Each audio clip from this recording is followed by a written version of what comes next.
အားလုံးပဲမင်္ဂလာပါခင်ဗျာ MM Logic Gallery ကနေကြိုဆိုလိုက်ပါတယ်ဒါကတော့ကျွန်တော်တို့ဒီ MM Logic Gallery ရဲ့ Serial Plus Playlist ရဲ့ပထမအဦးဆုံးသောဗီဒီယိုလေးဖြစ်ပါတယ်ဒီ playlist မှာဆိုရင်တော့ basic input output data types and variables groups and decisions arrays and strings file systems structure and functions pointers ဆိုပြီးတော့အပိုင်း6ပိုင်းခွဲပြီးတော့ Serial Plus ကိုစကြနာနာလေးသင်ကြားသွားမှာဖြစ်ပါတယ်သင်ကြားရတဲ့ဆိုင် discussion လေးပေါ့နော် math မှာဆိုရင်တော့သင်ချာမှာဆိုရင် x day y day ဆိုတဲ့ variable တွေကိုငယ်ငယ်ကလေးကကြားဘူးကြမှာဖြစ်ပါတယ်အခုတော့ဒီ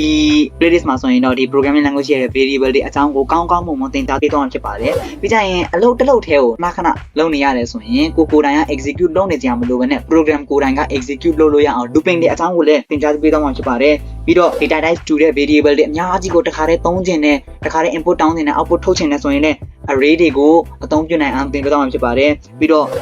ဒီ file system ကြီးနဲ့တစ်ခါတည်း direct interact လုပ်နိုင်အောင်လည်း file system ကိုလည်းတစ်ခါတည်း discussion လုပ်ပေးသွားမှာဖြစ်ပြီးတော့အလုပ်တွေအများကြီးကိုmodule တွေခွဲပြီးတော့အလုပ်လုပ်နိုင်အောင်လည်း function တွေ structure လေးတွေရဲ့ theory လေးတွေကို discussion လုပ်ပေးသွားမှာဖြစ်တယ်ပြီးကြရင်ကျွန်တော်တို့ဒီ advanced အထိသွားမယ်ဆိုရင်เนาะ memory allocation လေးတွေ dynamic memory management လေးတွေပေါ့အဲ့ဒါတွေကတော်တော်အရေးကြီးတာဖြစ်တဲ့အတွက်ကြောင့်မလို့အဲ့ဒီအပိုင်းလေးတွေကိုလည်းစကြနာနာ discuss လုပ်သွားမှာဖြစ်မှာပေါ့เนาะပြီးကြတော့ကျွန်တော်တို့ဒီ Serial Plus ကိုအခု discuss လုပ်တော့မှာဖြစ်တဲ့အတွက်ကြောင့်မလို့လူတိုင်းရဲ့စိတ်ထဲမှာရှိမှာပေါ့ Serial Plus ကိုဘာလို့သင်ရမလဲဆိုပြီးတော့လူတွေရဲ့စိတ်ထဲမှာရှိမှာပေါ့အဲ့လိုရှိတဲ့လူတွေအတွက်ဆိုရင် Serial Plus ရဲ့ application ကိုလည်းရှင်းပြပေးခြင်းပါတယ်အဲ့ဆိုတော့Serial Plus ကဆိုရင်များသောအားဖြင့် gaming တွေမှာသုံးတာပေါ့နော် PUBG လို့လိုမျိုးလူတိုင်းလူသိများတဲ့ gaming တွေကိုဆိုရင် Unreal Engine ဆိုတဲ့ game engine နဲ့ Serial Plus ကိုအသုံးပြုပြီးတော့ create လုပ်ထားတာပေါ့ပြီးကြရင်လူတိုင်းလူသိများတဲ့ Photoshop Adobe Illustrator Adobe Premiere Pro စတဲ့ Adobe products လေးတွေပြီးကြရင် Chrome Firefox စတဲ့ browser လေးတွေစတဲ့ application များစွာကိုဒီ Serial Plus နဲ့ပဲရေးထားပြီးတော့အလွန်ကိုမှအသုံးများတဲ့ language တစ်ခုဖြစ်တယ်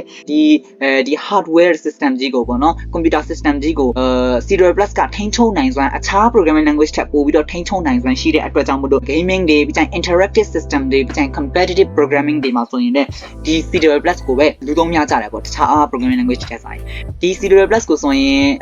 ဒီ syntax တွေများတယ်ပြီးကြရင်မှတ်ရတာတွေများတယ်အရှိရေးရတယ်တခြား language တက်ဆိုင်ရင်ဆိုပြီးတော့လူတွေကတော်တော်လေးကိုကြောက်ရွံ့ကြတယ်ပေါ့အဲဆိုတော့ဒီ playlist မှာဆိုရင် Serial Plus ရဲ့ syntax တွေကိုရော logic တွေကိုအဓိကထားပြီးတော့ပေါ့နော် logic ရော syntax ပါတစ်ခုမှမကျန်အောင်အကုန်လုံးchắc chắnနာ discuss လုပ်ပြီးတော့ဆွေးနွေးသွားမှာဖြစ်ပါတယ်အဲဆိုတော့ဒါကတော့ကျွန်တော်တို့ playlist ရဲ့ပထမဆုံးဗီဒီယိုပါနောက်ဗီဒီယိုမှာဆိုရင်တော့ basic input output နဲ့ data type variable တွေအကြောင်းကိုဆွေးနွေးသွားမှာဖြစ်ပါတယ် Serial Plus နဲ့ပတ်သက်ပြီးတော့တိတိကျကျလုံးဝကိုစစ်စစ်နဲ့သိချင်တယ်ဆိုရင်တော့ကျွန်တော်တို့ဒီ description ထဲမှာlink လေးထည့်ပေးထားတယ်အဲ့ link ထဲမှာ PowerPoint file လေးရှိတယ်အဲ့ဒီ PowerPoint file ထဲမှာသွားရောက်ပြီးတော့ကြည့်ရှုလေ့လာနိုင်ပါတယ်ပေါ့ပြီးတော့ဒီ playlist နဲ့ပတ်သက်ပြီးတော့သိစရာမေးမြန်းစရာလေးရှိရင် comment box မှာလာပြီးတော့မေးမြန်းနိုင်ပါတယ် Serial Plus နဲ့ပတ်သက်ပြီးတော့ exciting topics လေးတွေ logic လေးတွေကိုနောက်ထပ်လာမယ့်ဗီဒီယိုတွေမှာလည်းဆက်လက်ပြီးတော့ discuss လုပ်သွားမှာဖြစ်တဲ့အတွက်စဉ်းစားမပြတ်ကြည့်ရှုပေးဖို့အတွက်အားလုံးကိုတိုက်တွန်းချင်ပါတယ်အားလုံးပဲကျေးဇူးတင်ပါတယ်